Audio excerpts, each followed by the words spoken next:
welcome back to my channel. It's your girl Sharon, aka the Melanin Nostalgic Runner, and we are back again for the Real Housewives of Beverly Hills, season 13, episode 15, and it's called Ashing It Out.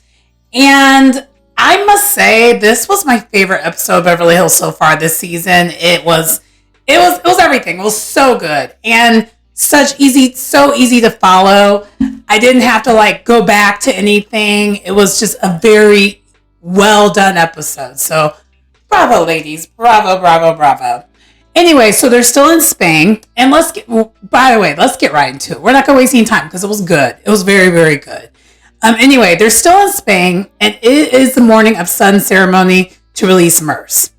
And Kyle's in the middle of comforting Sutton because, as we saw towards the end of the last episode, Sutton was kind of breaking down, having an emotional moment, realizing that this is not about just releasing Merce. She's releasing a lot. She's releasing things going on with her, how she lost her dad, and then also even the end of her marriage. So roughly 20 years of her life that she's been holding on to, she's releasing. So it's a lot. And at this moment, Kyle's actually being a really, really good friend, and no complaints here.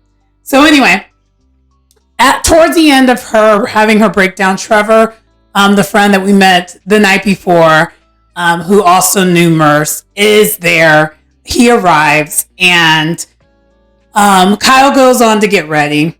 And while this is happening, this is in her confessional, Sutton does realize that this is, pretty much what I just said. She's releasing 2 decades of her life, and it's a lot. And so she gets herself together. She stops crying. And while this is happening, while she's getting ready, Trevor meets up with the rest of the ladies, and they're recapping a little bit what happened, the night of the interesting people during the dinner. So basically, they kind of throw a little light shade at, did you enjoy us? And did you enjoy Erika? Because, Erika was doing a lot. And Trevor loved them all. And he's like, yes, you guys are awesome. So we move on. And so then they head out to the ceremony, and this car ride was everything. But maybe this has something to do with a lot of my friends' groups. So for those who know me, and especially a lot of people who watch me, y'all know I'm family. So I have a lot of gay friends. And so this conversation was literally a type of convo me and my friends would be having. They're talking about bears, not the animal bears, but when you know, Cubs, when you know, Andy Cohen being a power top. I don't know if I needed to know that, but I'm not that surprised. Because Garcelle actually shared that little tidbit when she was discussing when Andy Cohen was on her podcast, which, by the way, I did not know that you had a podcast. So I'm going to need to check that out. I think it was called Bedtime in Bed with Garcelle. I think that's what it was called. So I'll check it out, and I'll let you guys know how it is. Anyway, they're also talking about blouses too, which we found out that means a pretty top. So I, of course, was getting my life. I loved it. And they do arrive in the city that they mentioned. I think it's called, I'll put the name of the city because phonics is not my first vibe, and I don't want to mispronounce something. So they do arrive there, and they mentioned, Sutton mentioned at the very beginning of the trip, this is the city where she wanted to release the ashes at. And it's a city right by the water, so perfect. So, but while they're trying to get to the place to do this, there's street vendors kind of all over the place a little bit. It actually looks kind of neat. And so of course, y'all already know Kyle loves to shop, so she's trying to shop so badly. And it's actually kind of funny. It's the lightness that we need. And but when they get there, it's a super beautiful place. Sutton does open up to the group about what this means to her, like what she's basically been sharing to us towards the end of last episode and earlier this episode. Both Kyle and Garcelle both had their feedback in the confessional, just basically appreciating Sutton being vulnerable and being appreciative that they're there for her. So it was an emotional scene, but it was a very beautiful moment. Trevor, of course, Sutton's friend, is also there, still supporting her. And they finally do get to the point where they're going to release the ashes. And I forgot to mention, the point of this is so all the ladies have the white leis on, the cardinal, the Spanish cardinals on carnations. And so what they're going to do is they're all going to let something go after Sutton does what she does, and then throw the flowers in the ocean. So that is what's supposed to happen here. So Sutton goes first after she says everything she says, and then goes to release Merce and the thing that she did not want to happen literally happened, but Sutton, because she knows it's her, she's kind of just like, she goes to release the ashes, and she did not think about the direction of the wind. So the ashes, the only one who did not catch any of the ashes really was Crystal, because Crystal knew. She could tell. She was doing the math, and she was like, nope, I'm not getting any of the ashes. It literally went almost all the way on Garcelle because she didn't go anywhere. It went to Kyle, went a little bit into Erika, went to everyone else a little bit. So everyone got mersed, minus Sutton, because it was not going her direction, and Trevor didn't have any issues either, and Crystal. But everyone else probably now have a little bit of Merce on them and in them for the rest of their lives now, because it got all over them. It kind of got on their face a little bit. Since Garcelle was wearing black, it got in her hair, it got on her dress. It was a mess. And typical housewives / Sutton, it was totally Sutton. It was a thing. So, but after they laugh it off a little bit, the ceremony does continue, and Garcelle does go next, and she lets go of her abandonment issues with her dad, at which she is definitely carrying that into romantic relationships. I appreciate that release, and she released it. And then Crystal goes next, and she opens up about her brother moving, and she didn't go into heavy detail about how she pushed, she feels like she pushed her brother away, but it was enough for the ladies to figure it out. And then she releases that. Anne-Marie goes next, and she does kind of state that she's not happy and she's trying to find that happiness, but it was very general. She didn't go into detail. And this is, I will say this, because I'm a little bit torn between the two. I understand why she wouldn't elaborate more, because she barely knows these ladies outside of Kyle, so I get that. But this would have been your time to kind of get us, along with the ladies, the audience, a chance to get to know you more by sharing a little bit more of your vulnerability instead of saying a super general statement. So I will say that was a miss. I'm not gonna get on her horribly about it, but that was an opportunity that she could have used, and she didn't really do that. But anyway, Dorit goes next, and she mentions her PTSD. But also, again, same thing with Dorit. She's not really opening up. Because yes, PTSD is a thing for her, but no one knows about the PK issues, with her. And no one really knows Dorit in general. That is kind of always been the issue with Dorit in general as a whole throughout the time of her being on the show. I feel like no one really knows her, including me. I don't know who this lady is really. She doesn't really open up herself to personal story. Other than, because again, with her, you can't tell what's real or fake. Because the PTSD thing, I mean, I believe she has anxiety, but I don't know if she has PTSD. But then again, I'm not a doctor. I'm not going to try to diagnose her, and I don't want to downplay that because that sounds horrible. But same thing with, the PK and Dorit thing and their marriage thing. I don't know if that's real or fake, but and plus it's not really personable. It's about how someone else is impacting her versus what's going on with her. So that's the other thing with that. Anyway, so then Erika goes next, and child, a little bit of old Erika came right on back.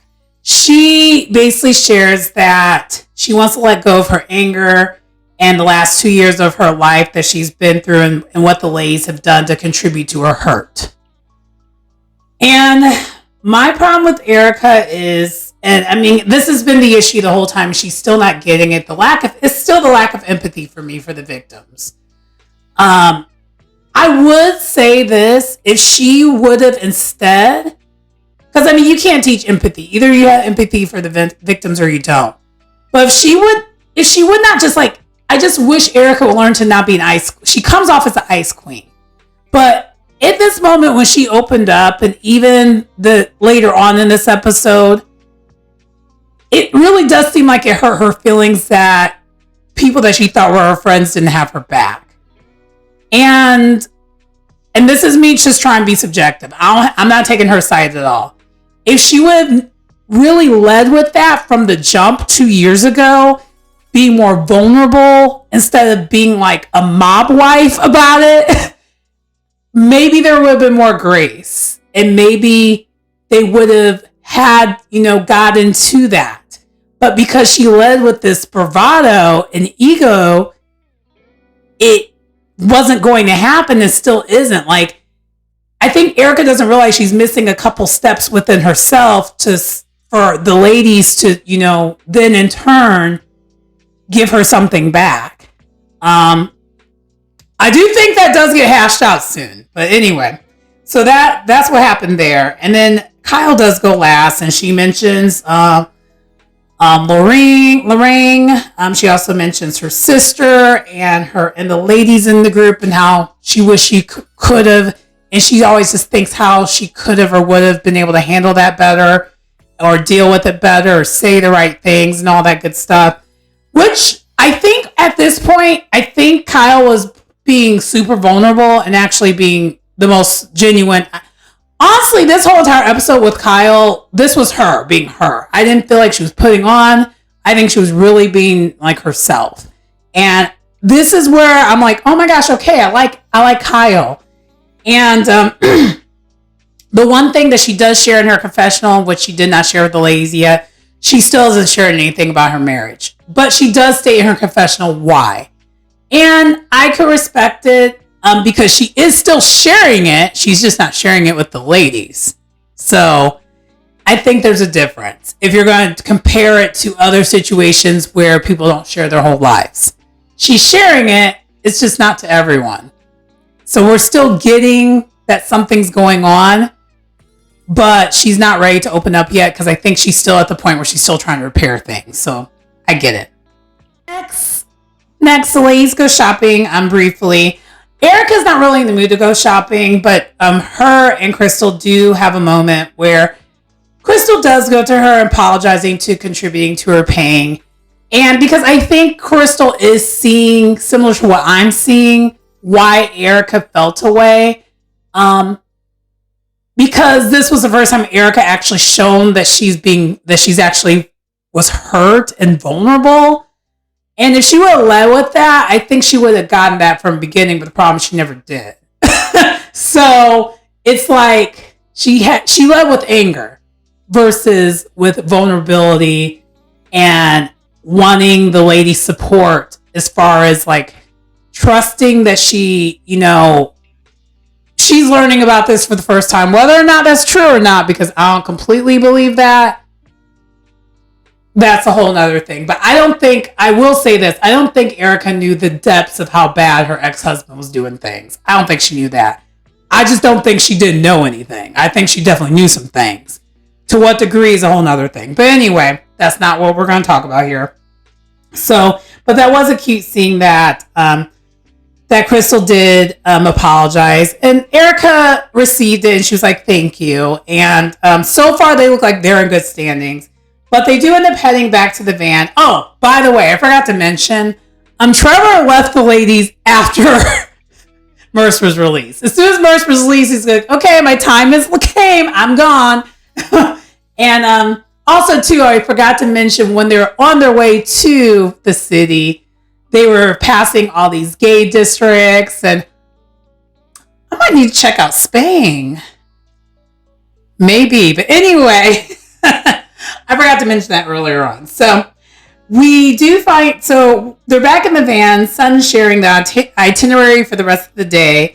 The ladies will be meeting up with the tour guide again, and to lead the ladies to flamingo dancing. They're going to be performing a routine.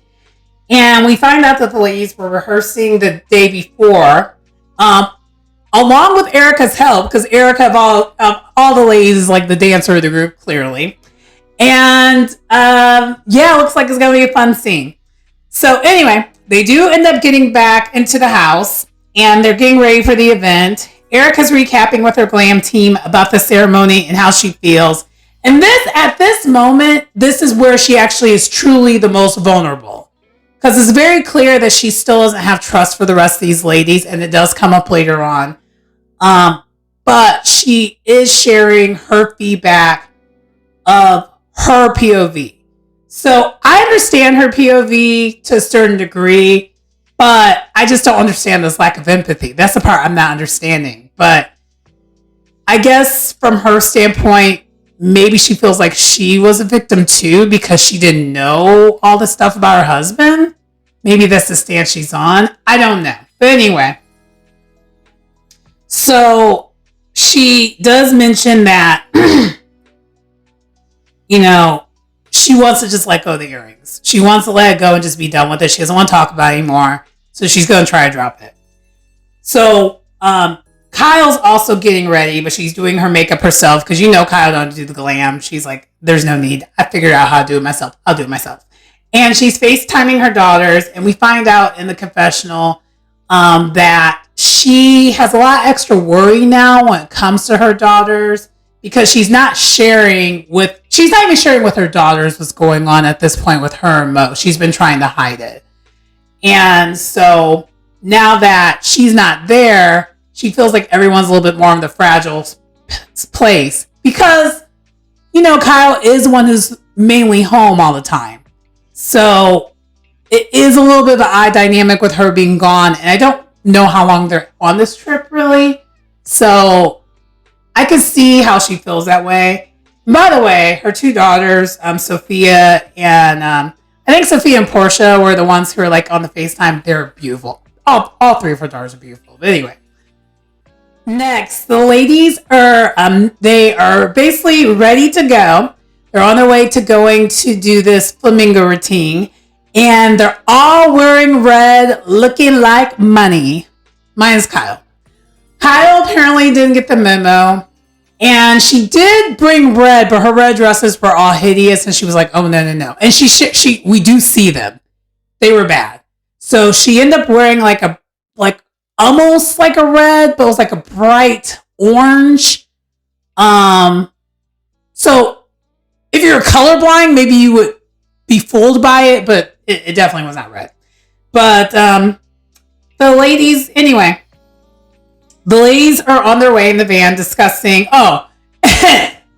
side note, they're all wearing these high heels, and this is probably the first time that we saw this. I wish we would have saw it in other times, but throughout the trip, Dorit had me cackling, she looked like the way I looked, trying to walk in some stilettos. And I wouldn't have even tried it, because she was walking on cobblestone with these platform style stilettos, and she looked like she was going to break an ankle any moment. Like, what ended up happening is that Anne-Marie actually had to help her out and walk next to her, and it was like walking a toddler to the to the van. But anyway, So the van, so basically the ladies in the van are discussing whether they would ever get remarried. Garcelle's like, no. Sutton's like, no. And Erika's like, I'm good. So basically the single ladies are all like unanimous no, but all for different reasons. Sutton, I mean, we know why, because she literally just shared she just now let go of her marriage just now, so she ain't really wanting to do that again. And Sutton's like, and Garcelle's like, I worked hard for my money. I don't want to have to chance losing any money or losing what I have. And then it goes from there to talking about when your spouse provides documents to you to sign, whether you read them or not. Everyone else on the planet, including myself, on that, there, read the things before they sign it. Well, Anne-Marie has a business handler that reads it. But the point is, she still has representation that reads documents before she signs things that her spouse provides to her. Everyone but Kyle. Kyle just signs it. And she's joking, but not joking about, she's like, I probably could have signed my life away and not even know it. And I'm just like, girl, if you know the history of Kyle was the one who was better off when her and Mauricio got together. Actually, yeah, I think she was a better off one of the two. So now they're both doing great, but yeah. Anyway, Sutton the whole entire time has her thoughts. She's like, oh, no. There's no way. No way. And then Erika's like, I get you're supposed to trust your spouse, but look where that got me. She was like, I will never do something like that again. So Erika, to her point, she's like, this is how I've gotten where I'm at right now, by trusting the things and signing it. Don't ever do that. But anyway, so that pretty much concludes that, and they do end up arriving at their destination. Okay, so they are there, and they're greeted by the tour guide that we met the other episode. He guides them to this restaurant called Carmen, and the owner of the restaurant provides them with flowers, to put in their hair, along with the history of the restaurant. We find out that the restaurant is named after this famous flamenco dancer by the name of Carmen, and they perform shows right on the stage. So there's a stage right in front of the, you go inside the restaurant, there's a stage, and people perform. And that's actually where they're going to be performing at. And anyway, so they do toast while they're outside waiting to go inside the restaurant. The tour guide leads them into the toast, and then has them get seated, and gives them fans, these beautiful flamingo fans, and then he's on his way. Anne-Marie then asks the ladies to highlight the trip. Crystal goes first. She mentions the paella making. She enjoyed that. Kyle mentions the ceremony itself because it was the ladies came together. They were all vulnerable. She appreciated that. And Erika mentions that she felt the most relaxed during this trip because it was a lot better than her trip last year. But Anne-Marie pushes back a little bit. She's like, but what about what you said during the ceremony? What was that about? I'm not really, I wasn't around last year. So can you share why you said what you said? And Anne-Marie, I'm liking your role in this episode. This has been good. I still wish you would share more about yourself, but I do like this. I wish you would have been like this from the beginning, and we then can grow to get to know you and like you, but you led with the BS. And this is a lesson that all the newbies need to, take heed to. Because I didn't mind Anne-Marie this episode at all. I actually enjoyed her a lot because of the way she was leading things. Okay, so mainly at the ceremony, Erika's mentioning that it was about the earrings. It was about the news about the earrings. She's still not letting it go. Garcelle, no one else has anything to say about it, but then Garcelle does ask, well, when we first met with Eagle Woman, you mentioned that you have a lack of trust when it comes to this group. Where are you at? Where are you with that today? And Erika says it's a work in progress. It still isn't there yet. But I think we are moving towards the right direction. That's kind of what she said a little bit there. And Garcelle sums up in her confessional perfectly. It's still about the lack of empathy for us. Like, it's not, Garcelle's speaking for the audience. It's like, if you would have some empathy, there would be more grace for you. But because you don't have the empathy, the grace is not being received. We can't take your victory. Which, side note, I don't even know that's a victory. I haven't done the research, but I don't think it really is a victory. I think she has an interesting I think she has an interesting relationship when she says victory. Just because you win something in court doesn't necessarily mean it's in your favor all the way. I'm just going to say that and leave it there. Anyway, so Sutton offers a toast to Erika about, basically they kind of move on, and, she's like, I want to toast to you getting your Vegas residency, but even though not everyone got a door invitation to her show, just, a little jabby, shady shade, but they still toast with some light shade. Erika has this look. She's like, girl. She's like, I'm inviting everyone, including you. I'm inviting you as well. And, and then Erika does say, like, last year, I remember last time I had a show, like, in Chicago, I remember how supportive you all were, including you, Sutton. We flew on your private jet to go to the show. So there's no way I'm not going to invite you. That's pretty much what she says there. So they move on, and that's that on that. And I definitely appreciate that. After that, they watch, there's a flamingo show before their show of actual professional male flamingo dancers is getting it. And they were looking fine, too. To me, that would have been better than Magic Mike. My opinion. Anyway. I'm not really a fan of male strippers, so that's partially the other reason. But anyway, Kyle asks Sutton if they're still performing in front of everyone because Kyle doesn't really want to do it. Neither does Dorit. But Erika's ready. She's like, just take off your platforms and let's get to it. Let's get it done. And so they actually do end up going on that stage and doing just that. Getting it done. And it wasn't bad. They did a good job. It was a pretty easy routine, though. But they got it done. They did not embarrass themselves. It was fun to watch. And all I'm going to say is, girl, Sutton, you did that. That was a trip. That was a much better trip than Real Housewives of New York reboot. No shade. A much better trip than Potomac. A much better trip than rhobh in Portugal. It was a good trip. So, good job. The way Sutton is carrying this season on her back, though, I should state that. She's carrying on her back. We're talking about her esophagus. Her esophagus is not suffering nearly as much as her back because she's carrying. But anyway.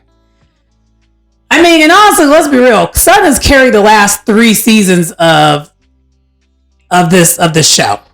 She's just been carrying it. But anyway, the girls are back in Beverly Hills. We see this fun Real Housewives montage. Garcelle and her assistant. She gets a beautiful shoes that she's like lusting over. Then we see Crystal helping her kids with homework. And then we see Erika, boom, boom, cat, pat the puss, and doing us a little bit of splitty splits.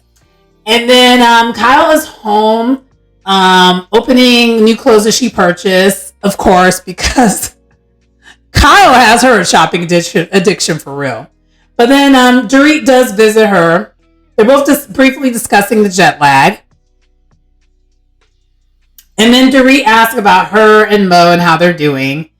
She does finally open up to Dorit about a lot more of what's going on, about her having therapy. And then he joined in on the therapy, the lack of communication. So I will say this. This is definitely a PSA, and I'm really glad that Kyle shared this piece of the information. Her and Mo don't argue, but that doesn't mean things are good. That actually means things are not good because they don't communicate. So things just get buried and brushed underneath. So I think this is kind of the breadcrumbs of some of the things that are happening. But anyway, she shares that. Also, the traveling, his constant traveling, his work schedule, and basically the fact that she doesn't feel like a priority, and that, Mo prioritizes his career over her and the family, in her opinion. And Dorit is a good person to share this with because Dorit feels a similar way with what's going on with her and PK. Because PK, does he live in London? Because I feel like he's never home. I feel like he's almost always in London. Anyway, but that is where the show ends and this episode ends, is here, where she's just opening up about that. The next episode looks equally amazing. We see Sutton finally goes on her second date. We see Dorit and PK, they're not doing well. So kind of what I just said there. Kyle and Mo discuss their therapy. Erika and Garcelle, they talk about the earrings. And it does not appear to go in Erika's way, in Erika's favor. But this time Erika's crying instead of bullying and being a mob wife. So we'll see. I don't know if that scene is going to be exactly how it is, because it looked like it was cut here, cut here, cut here when it came to the Erika and Garcelle of it all. And it looks like some of the other ladies were there too. But child, I'm looking forward to the next episode. But anyway, that does conclude The Real Housewives of Beverly Hills, season 13, episode 15. And yeah, please like, comment, subscribe to the channel if you get anything out of the content. It's your girl Sharon, aka the Melanin Nostalgic Runner. And I will see you next time. Bye.